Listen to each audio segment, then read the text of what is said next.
सच्चिदानंद हीरानंद वात्स्यायन किसका नाम है? अज्ञेय।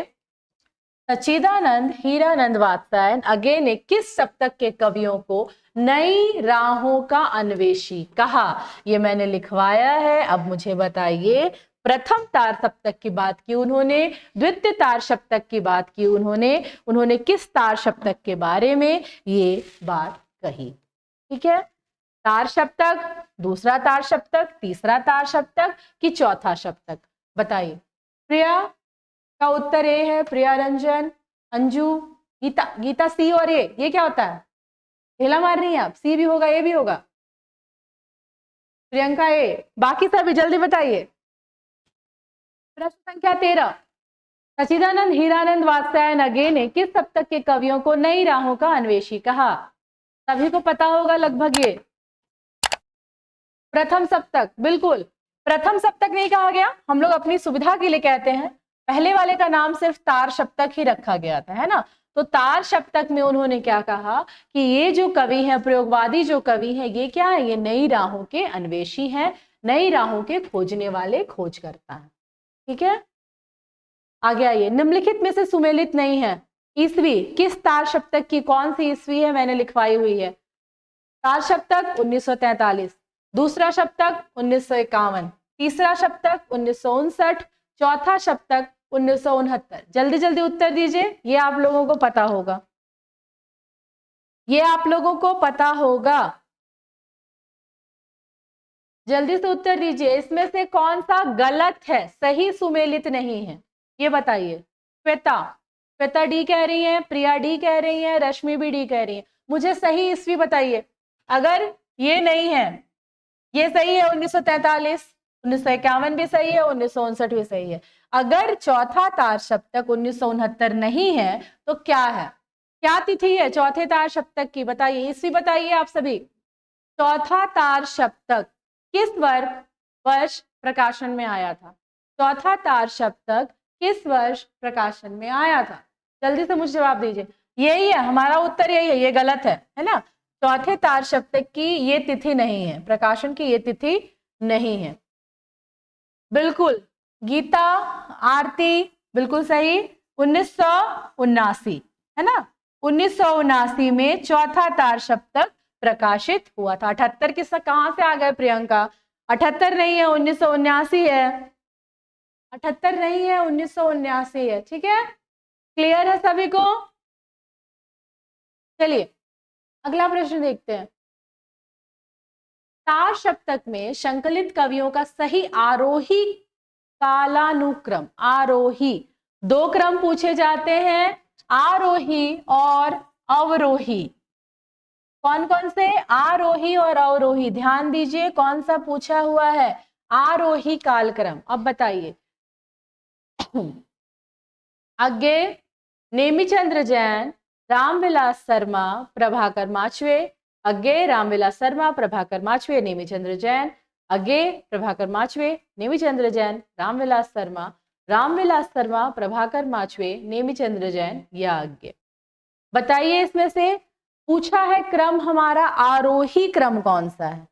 ठीक है, आरोही क्रम आपको बताना है। आरोही क्रम आपको बताना है। एक नंबर ए ए ए, सभी कह रहे हैं ए। ख, दीपक ने कहा है ख। ए का 15, 15 का ए। प्रियंका कह रही है, प्रिया भी कह रही है बी, दीपक कह रहे हैं बी। देखते हैं। आरोही क्रम मतलब जिसका जन्म पहले हुआ है वो पहले रहेगा और जिसका जन्म बाद में हुआ है वो बाद में रहेगा। अज्ञेय, जन्म क्या है? 1911। सही है। जन्म तिथि क्या है अज्ञेय की? अज्ञेय की जन्म तिथि है 1911। रामविलास शर्मा की 1912। प्रभाकर माचवे की बात करेंगे 1917। नेमिचंद्र जैन की बात करेंगे 1918। कौन सा सही है? 11, 12, 17, 18 हमारा दूसरा वाला सही है, आरोही काल क्रमानुसार। अगर फिर आपको पूछेगा अवरोही तो ये बदल जाएगा, तब सबसे पहले आएंगे नेमिचंद्र, प्रभाकर, रामविलास और अज्ञेय, ऐसे उल्टा चलेगा। ठीक है, हमारा सही उत्तर क्या है? बी नंबर सही है। 1911 में अज्ञेय जी हैं, 1912 में रामविलास शर्मा, प्रभाकर माछवे 1917 और नेमी चंद्र जैन है 1918।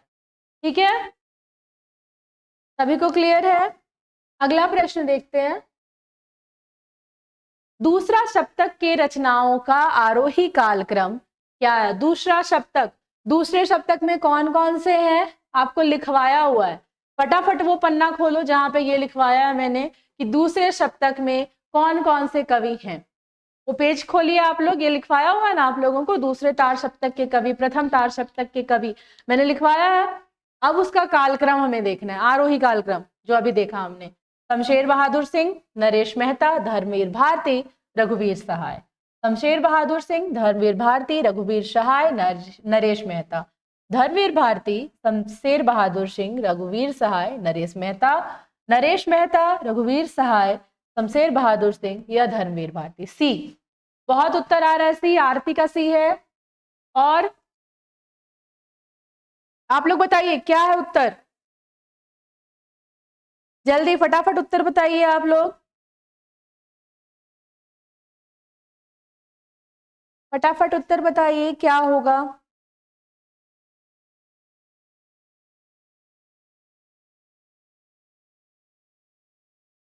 आरती सी, दीपक ए। आरती सी बोल रही है, दीपक ए बोल रहे हैं। बाकी प्रिया, प्रिया भी ए बोल रही हैं।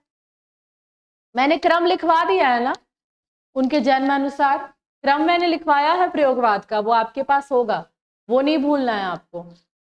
अब देखते हैं जन्म तिथि। शमशेर बहादुर सिंह की बात करेंगे 1911, नरेश मेहता की बात करेंगे 1924, धर्मवीर भारती की बात करेंगे 1926, रघुवीर सहाय की बात करेंगे 1929। सी नहीं है नीतू, प्रियंका, सी नहीं है। आप लोगों के पास नोट्स है, क्रम लिखा हुआ है आपके पास, आप एक बार क्रम को अच्छे से देखो। आपके पास क्रम मैंने लिखवाया हुआ है कि कौन सबसे पहले आ रहे हैं, उसके बाद कौन आ रहे हैं, जन्म तिथि बगल में लिखी हुई है। तो सी कैसे आ रहा है आपको निकल कर? आंसर हमारा होगा क नंबर। शमशेर बहादुर सिंह 1911, नरेश मेहता 1924, धर्मवीर भारती 1926, रघुवीर सहाय 1929। क्लियर है? क्लियर है? यहां तक सभी को समझ में आ रहा है? अगले प्रश्न में चले। आप लोग देखिए, जो भी कंफ्यूजन है आपके पास नोट्स है उसको अच्छे से देखो। पहले मैंने पूरा कालक्रम लिखाया हुआ है उनके जन्म की ईस्वी के हिसाब से, फिर भी गलत कर रहे हैं आप लोग। ये वाला जो प्रश्न नहीं कराए हैं, जो नए क्वेश्चंस हैं, वो गलत करोगे, समझ में आ रहा है? ये तो कराया हुआ है आप लोगों को।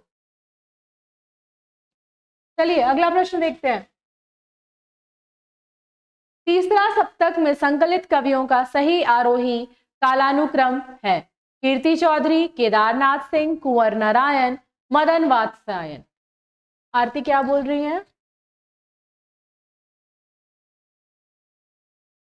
हाँ, उनको जन्म के आधार पर सेट करना है क्रम में। वहां क्या लिखा हुआ है? आरोही बोला हुआ था ना। देखिए प्रश्न पर हम लोग वापस जाते हैं, 16 नंबर क्वेश्चन वापस से देखते हैं। दूसरा सप्तक के रचनाओं का आरोही कालानुक्रम उनके जन्म के आधार पर आप बताइएगा।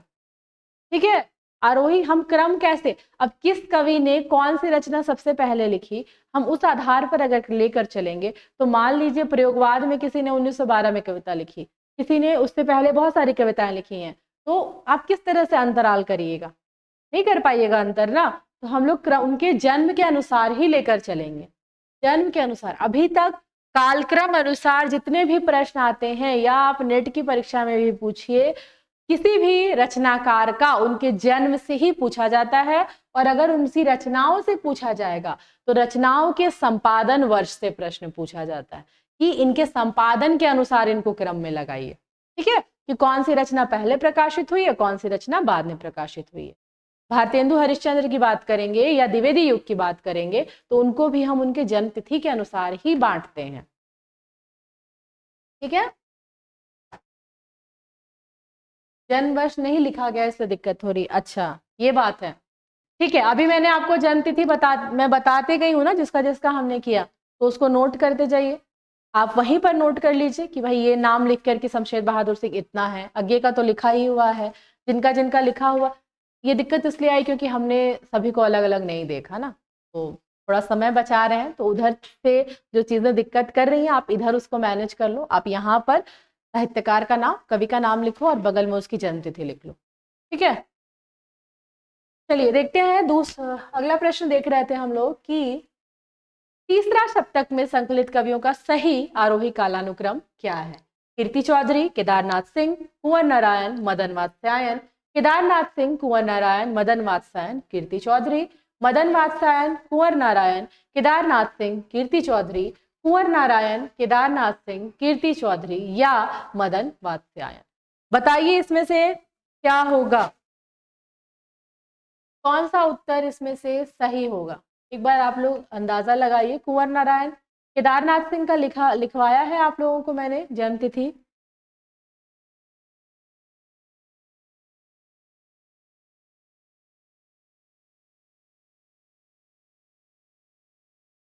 क्या कह रहे हैं सभी। दीपक ग, अश्विनी ख, श्वेता डी, दीपक ग, श्वेता क्या कह रही हैं आप। अच्छा, क्या उत्तर ज्यादा इसमें उत्तर आ रहा है ग, मदन वात्स्यायन। मदन वात्स्यायन, कुंवर नारायण, केदारनाथ सिंह, कीर्ति चौधरी। डी नहीं होगा, ग होगा इसका उत्तर। आप लोग इनका कालक्रम नोट करिए अभी मेरे साथ साथ, मैं लिखवा रही हूँ सबकी जन्म तिथि, साथ ही साथ आप लोग भी लिखोगे कि सबकी जन्म तिथि क्या है, ठीक है। इनकी बात करते हैं 1922, इसकी बात करते हैं 1927, केदारनाथ सिंह की बात कर सकते हैं 1932 और कीर्ति चौधरी की बात करते हैं 1935। आप लोग इसको नोट करिए, साथ में लिखते जाइए। 1922 है मदन वात्स्यायन की जन्म तिथि, 1927 है कुंवर नारायण की, केदारनाथ सिंह की है 1932 और कीर्ति चौधरी की है 1935, ठीक है। इसको लिख लीजिए आप लोग सभी। जन्म तिथि लिख लीजिए क्योंकि कालक्रम वाला प्रश्न कोई भी पूछा जा सकता है, वो हम लोग गेस नहीं कर सकते हैं कि किसका कालक्रम देगा, पहला तार सप्तक का, दूसरा तार सप्तक का, इसलिए ये आप नोट कर लीजिए, ठीक है। 1922, 1927, 1932 और 1935, ठीक है। अगले प्रश्न पे आते हैं। निम्नलिखित में से चौथा सप्तक में संकलित रचनाकार नहीं है। प्रश्न देखिए, चौथे सप्तक में कौन से रचनाकार संकलित नहीं है। राजेंद्र किशोर, अवधेश कुमार, स्वदेश भारती, भवानी प्रसाद मिश्र। सबको इसका उत्तर आना चाहिए क्योंकि जो यहां संकलित नहीं है वो इसके पहले कहीं तो संकलित है, कहीं दूसरे तार सप्तक में वो संकलित है। यहाँ चौथे चार सप्तक से प्रश्न है कि निम्नलिखित में से कौन है जो चौथे चार सप्तक में संकलित नहीं है, ठीक है। आप मुझे उत्तर बताइए कि कौन नहीं संकलित है और फिर ये बताइए कि वो किस तार सप्तक का हिस्सा है। उत्तर आ रहा है डी, सभी का उत्तर आ रहा है डी, भवानी प्रसाद मिश्र। बिल्कुल सही है, भवानी प्रसाद मिश्र चौथे तार सप्तक के हिस्सा नहीं है। वो किस तार सप्तक के हिस्सा है जल्दी बताइए आप लोग। भवानी प्रसाद मिश्र चौथे तार सप्तक का हिस्सा नहीं है। हमारा ये उत्तर सही है, ये नहीं है, ये चौथे तार सप्तक में नहीं है। किस तार सप्तक में है? दूसरा, श्वेता कह रही है दूसरा तार सप्तक, बिल्कुल सही, दूसरा तार सप्तक। अब मुझे बताइए दूसरा तार सप्तक का प्रकाशन वर्ष, दूसरा तार सप्तक का प्रकाशन वर्ष क्या था? मुझे बताइए दूसरा तार सप्तक का प्रकाशन वर्ष क्या था? जल्दी कमेंट करिए, एक का भी कमेंट आएगा मैं यहाँ पे आंसर लिखूंगी। दूसरा तार सप्तक, दूसरा तार सप्तक प्रकाशन वर्ष क्या है? जल्दी बताइए, अभी हमने प्रकाशन वर्ष वाले प्रश्न देख रखे हैं। क्या होगा दूसरा तार सप्तक? 1951, बिल्कुल सही, 1951, ठीक है। सभी को पता है दूसरा तार सप्तक 1951, कौन है वहां से? भवानी प्रसाद मिश्र, क्लियर। अगले प्रश्न पे आते हैं। निम्नलिखित में से तीसरा सप्तक में शामिल कवि नहीं है। निम्नलिखित में से तीसरा सप्तक, निम्नलिखित में से तीसरा सप्तक में शामिल कवि नहीं है। कौन से कवि हैं जो तीसरे सप्तक में नहीं है? नंद किशोर आचार्य, प्रयाग नारायण त्रिपाठी, सर्वेश्वर दयाल सक्सेना, विजय देव नारायण शाही। जल्दी उत्तर दीजिए, यह भी आप लोगों को पता होगा कि कौन है जो नहीं है। कौन तीसरे तार सप्तक में शामिल नहीं है? नंद किशोराचार्य, प्रयाग नारायण त्रिपाठी, सर्वेश्वर दयाल सक्सेना, विजय देव नारायण। श्वेता, दीपक, प्रिया, विपुल, बिल्कुल सही आप लोगों का उत्तर है। नंद किशोराचार्य तीसरे तार सप्तक के कवि नहीं है, ठीक है, वो तीसरे तार सप्तक के नहीं है। मुझे बताइए नंद किशोराचार्य किस तार सप्तक के कवि हैं? तीसरे के तो नहीं है, किस तार सप्तक के कवि हैं बताइए? नंद किशोराचार्य किस तार सप्तक के कवि हैं? फटाफट उत्तर दीजिए। नंद किशोराचार्य किस तार सप्तक के कवि हैं? जल्दी बताइए। नंद किशोराचार्य किस तार सप्तक के कवि हैं? चौथे, बिल्कुल सही है, सभी को सबको पता है। ये छोटी छोटी चीजें हैं, एकदम समय पे याद रखिएगा तो बहुत बार रटने की जरूरत नहीं पड़ेगी। किसके हैं? चौथे तार सप्तक के कवि हैं। कौन? नंद किशोर आचार्य, ठीक है, चौथे तार सप्तक के कवि हैं। अगला प्रश्न देखते हैं। निम्नलिखित में से प्रयोगवाद की विशेषता नहीं है। प्रयोगवाद की प्रवृत्ति हमने लिखी थी, वहीं पर से प्रश्न आता है, निम्नलिखित में से प्रयोगवाद की विशेषता नहीं है। अहमवादी प्रवृत्ति का प्राधान्य, यथार्थवाद के प्रति आग्रह, उपमानों की नवीनता या आशावादिता। कौन सा इसमें से उत्तर है? प्रवृत्ति नहीं है, कौन सी उसकी प्रवृत्ति नहीं है? बहुत अच्छे से समझा है हमने, प्रवृत्ति हमने पढ़ी है, हमने देखा अहमवादी प्रवृत्ति है, बिल्कुल है, सारे कवि अहमवादी हैं। अज्ञेय सबसे पहले उदाहरण है उसके बाद यथार्थवाद के प्रति आग्रह, यथार्थवाद भी है, सच्चाई खुलकर दिखाते हैं। मानसिक रूप से विच्छिन्न व्यक्ति हो या समाज से विच्छिन्न व्यक्ति हो या उसमें किसी भी तरह की बुराइयां हो, उसको बिल्कुल खुल के दिखाया गया है, ठीक है। तो यथार्थवाद के प्रति आग्रह भी है, बिल्कुल। सभी का उत्तर आ रहा है आशावादिता। क्यों? क्योंकि प्रयोगवादी कवि कैसे थे? निराशावादी थे। उन पर ये आरोप लगा कि ये निराशावादी हैं, समाज को निराशा की ओर ले जा रहे हैं, ठीक है। कैसे कवि कहा गया उनको? निराशावादी कवि कहा गया। आगे, अज्ञेय के जन्म एवं निधन वर्ष, बहुत आसान है, 1910, 12, 13 है ही नहीं। उनकी जन्म तिथि हमें पता है 1911 से 1987, ये भी नहीं है, ये भी नहीं है, ये भी नहीं। अगर मान लीजिए आपको मृत्यु का वर्ष याद नहीं रहता है, जन्म तिथि तो याद रहेगी, जन्म का वर्ष तो याद रहेगा 1911, 1913, 12, 10, तो क्या है उनका है 1911, ठीक है, ठीक है, सभी को पता है ये वाला। अगले प्रश्न पे आते हैं। अज्ञेय की रचनाओं का सही आरोही कालानुक्रम, ये आप लोग बताइएगा मुझे। अज्ञेय की रचनाओं का सही आरोही कालानुक्रम क्या है? उनकी रचनाओं का सही कालानुक्रम क्या है? कौन सी रचना सबसे पहले लिखी थी? हरी घास पर छनबर, भग्नदूत, चिंता इत्यलम, भग्नदूत, चिंता इत्यलम, हरी घास पर छनबर, भग्नदूत इत्यलम, हरी घास पर छनबर, हरी घास पर छनबर, भग्नदूत इत्यलम और चिंता। बताइए, जल्दी उत्तर दीजिए इसका कि कौन सी रचना कब की है।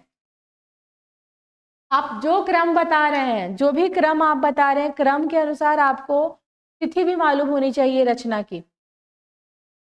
रचना की तिथि मालूम है? क्या उत्तर आ रहा है? सभी का उत्तर आ रहा है बी बी बी बी, भग्नदूत, चिंता इत्यलव, हरी घास पर छनबर। सही है, जितने लोगों का भी उत्तर आ रहा है बी, बिल्कुल सही है। सबसे पहले है भग्नदूत, फिर है चिंता, फिर है इत्यलम और उसके बाद है हरी घास पर छनभर। भग्नदूत की बात करेंगे, कब की रचना है भग्नदूत? भग्नदूत लिखिए 1933। एक मिनट रुकिए। भग्नदूत की बात करेंगे, कब की रचना है भग्नदूत? भग्नदूत की बात करेंगे 1933। चिंता कब की रचना है बताइए? 1933, 42, 46, 39। विपुल, बहुत अच्छा, बहुत अच्छा आप पढ़ रहे हैं, आपको अच्छे से तिथि याद है। देखिए ऐसे ऐसे बच्चे रहते हैं तो लगता है कि हाँ भाई पढ़ाई हो रही है, रिजल्ट आएगा, हमारे ग्रुप से भी अच्छा खासा रिजल्ट आएगा, आएगा ना। तो सभी को इसी तरह से पढ़ना है, चीजों को याद रखना है। जो हो गया है कम से कम वो तो एकदम याद में होना ही चाहिए। जो नहीं पढ़े हैं उसको लेके कंफ्यूजन समझ में आता है, जो पढ़ चुके हैं उसमें कोई कंफ्यूजन नहीं होना चाहिए।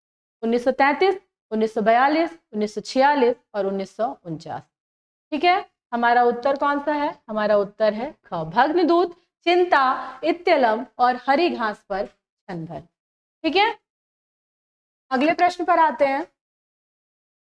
निम्नलिखित में से अज्ञे की रचना नहीं है। कौन सी ऐसी रचना है जो अज्ञे की नहीं है? कुछ कविताएं 1959, सुनहले सहवाल 1966, सागर मुद्रा 1970, ऐसा कोई घर आपने देखा है 1986। अज्ञे की रचना नहीं है, बताइए निम्नलिखित में से कौन सी रचना है जो अज्ञे की नहीं है? हरी घास पर क्षण भर, सुनहले सवाल, ऐसा कोई घर आपने देखा है। क,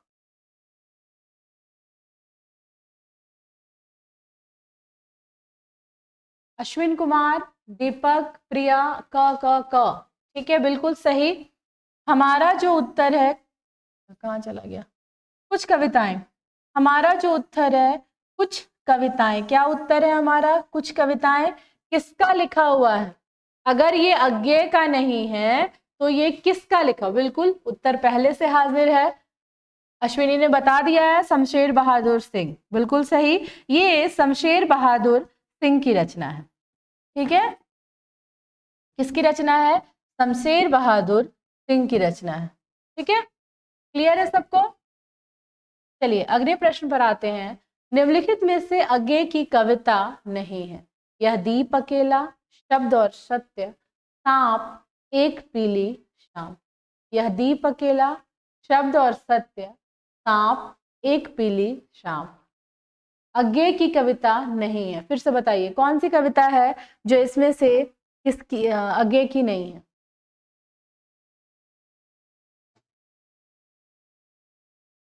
बताइए। सांप, शब्द और सत्य, एक पीली शाम, यह दीप अकेला। कौन सी कविता अज्ञे की नहीं है? क्या उत्तर दे रहे हैं आप लोग? डी।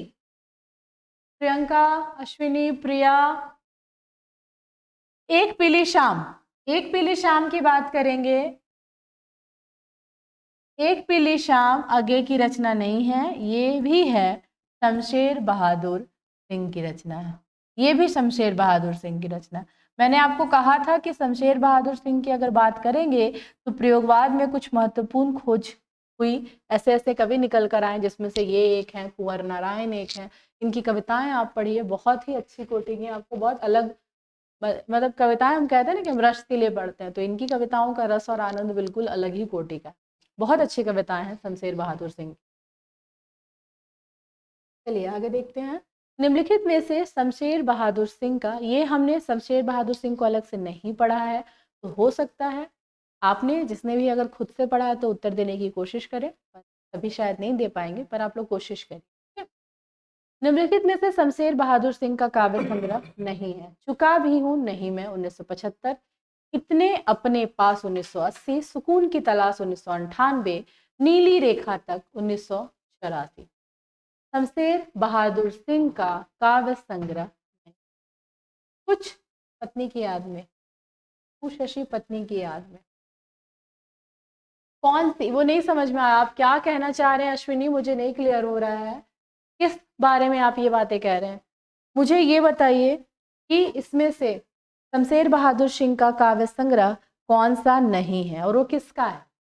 अगर इनका नहीं है तो वो किसका रचना है, बताइए। कराना शुरू हो गया? डी। ठीक है, मतलब आप लोग पढ़ रहे हैं। बिल्कुल सही। चुका भी मैं इनकी सबसे चर्चित है, बहुत चर्चित है। चुका भी नहीं हूं मैं, सुकून की तलाश भी इनका है, इतने अपने पास भी इनका है, नीली रेखा इनका नहीं है। नीली रेखा इनकी लिखी हुई, इनका लिखा हुआ काव्य संग्रह नहीं है। नीली रेखा किसका लिखा हुआ है, जल्दी बताइए। बिल्कुल आप लोगों को सभी चीजें पता है, भवानी प्रसाद मिश्र का रीति। बिल्कुल सही आपने बताया, ये भवानी प्रसाद मिश्र की लिखी हुई है। ठीक है, ये भवानी प्रसाद मिश्र की लिखी हुई है। अच्छा, पीली शाम की विषय वस्तु, बिल्कुल उन्होंने क्या किया था, पत्नी से संबंधित लिखे थे ना, बहुत सारी कविताएं उन्होंने पत्नी को भी समर्पित करके लिखी हुई थी। उसमें से ही है एक पीली शाम, अपनी पत्नी के लिए वो संबोधित करते हुए लिख रहे हैं। आगे आते हैं। शमशेर कवियों का कवि है, किसका कथन है, बहुत इंपॉर्टेंट है, इसको हाईलाइट करिए, प्रश्न इससे आया हुआ है। शमशेर कवियों का कवि है, ये किसने कहा है? शमशेर